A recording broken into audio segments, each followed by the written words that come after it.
Exposing the secret to seamless integration in Claude Code, unlock the Model Context Protocol and connect your favorite dev tools in minutes.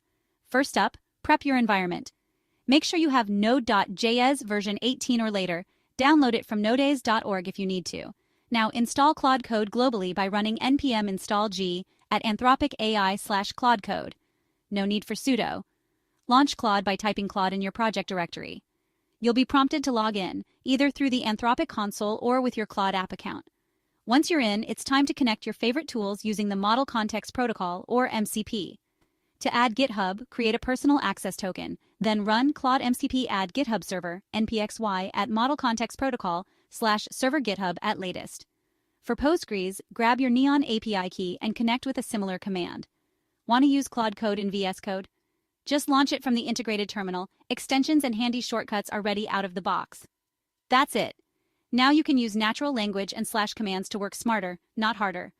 Unlock next-level productivity with Claude Code and MCP.